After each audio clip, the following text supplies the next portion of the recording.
Cicero Pro Marco Marcello, Episode 20. Nihil sibi ex iste laude centurio, nihil praefectus, nihil cohors, nihil turma decerpit, quin etiam illa ipsa rerum humanardrum domina, fortuna, in istius societatem gloriae se non offert, tibi cedit, tuam esse totam et propriam fatetur. As Cicero continues, he uses this figure of speech, which you can see, nihil, nihil, nihil, nihil, 4 times, and this is the figure of speech known as anaphora. Those of you who have read his first Catilinarian, the In Catilinam, Part 1, will recognize this figure. In fact, using, if I'm not mistaken, the same word, nihil. You can go back and watch our series on the Catilinarian if you would like.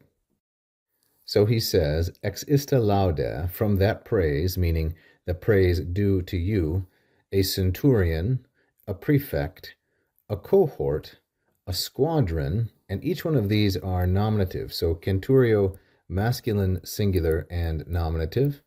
Praefectus, the same, masculine, singular, and nominative. Cohors also, masculine, singular, and nominative. And the last one in the series, turma, is feminine, singular, and nominative. Each one of these is the subject of the verb decerpit. Now, decerpit, I looked it up. It's a fairly rare word. It's well over 4,000 in terms of its frequency. It's from decerpo, decerpere, that is a third conjugation, and it means to pluck or snatch away. So he says, a centurion snatches decerpit for itself, nothing from that praise implied due to you. A prefect snatches away nothing for itself.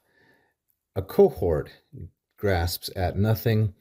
Neither does a squadron grasp at anything, we might say, for itself, ex iste laude, from that praise that is due to you. So sibi is going to be masculine, singular, and dative. It's the indirect object, and each one of these nihils, indeclinable, but functioning like an accusative, each one of these nihils is the object of decerpit. So if we were going to schematize this sentence, we would do it like this. A for nihil, then B for subject. A, then B, A, B, A, B, and then C for the verb. We have an interruption in the symmetry by sibi, that is the dative indirect object which goes with all of them, and also the prepositional phrase ex iste laude, with ista and laude being in the feminine, singular, and ablative. Then he goes on after the colon and says, but in fact, that's queen, this is a long I, but in fact, even that very, illa ipsa, even that very commander, or the one who dominates human affairs, rerum humanardrum, namely fortune or lady luck, even she, se non offert, does not push herself into the company, societatem istius gloriae, into the company of that glory, meaning the glory due to Caesar for all of his incredible victories. So grammatically, we have illa ipsa and domina. These are feminine, singular, nominative, all of them, with illa and ipsa both modifying domina, then rerum humanardrum, feminine plural and genitive. This is how we would say something like human society or everything that has to do with humanity. Then we have fortuna, feminine, singular, nominative, and it is an appositive. It's in apposition to domina. Then the verb offert with the reflexive object se, feminine, singular, accusative, and then the prepositional phrase in through gloriae. Societatem is the object into the society. She doesn't force herself or thrust herself into the company. Istius gloriae, of course, feminine, singular, and genitive. Finally then, tibi cedit, she yields to you. So this is the third conjugation verb cedo, cedere, to yield, to give in. It gives us the English word cede, obviously. Tibi is going to be singular and dative, but what about the gender? Well, we have to know context and know that it refers to fortuna to know that it's feminine, singular, dative, because the masculine form is tibi, and the neuter form is also tibi.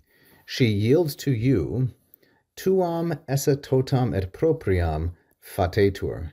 She admits or she acknowledges that she is yours, tuam, she is yours, tuam esse, completely and in a singular fashion.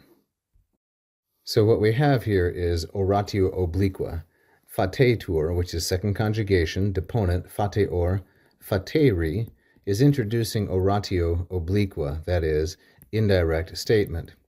The subject of which is going to be se, that is, implicit. She confesses that she, Fortune confesses that she, there's the infinitive esse, she is yours, tuam, totam et propriam. So because this implicit subject of esse is accusative, feminine, and singular, then its modifiers, tuam, totam, and propriam, have to be feminine, singular, and accusative as well.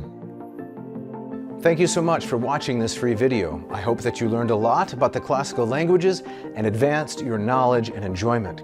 You can help us keep going with this instruction if you like this video and subscribe to the channel. We've had hundreds of thousands of views in the last 9 years, and we would really like to grow our number of subscribers. If you hit the little bell, you will be notified every time we release a brand new free instructional video. You can also check out one of my Latin or Greek courses at LatinPerDiem.com or mossmethod.com. Check the links if you'd like to study Latin and Greek with me directly.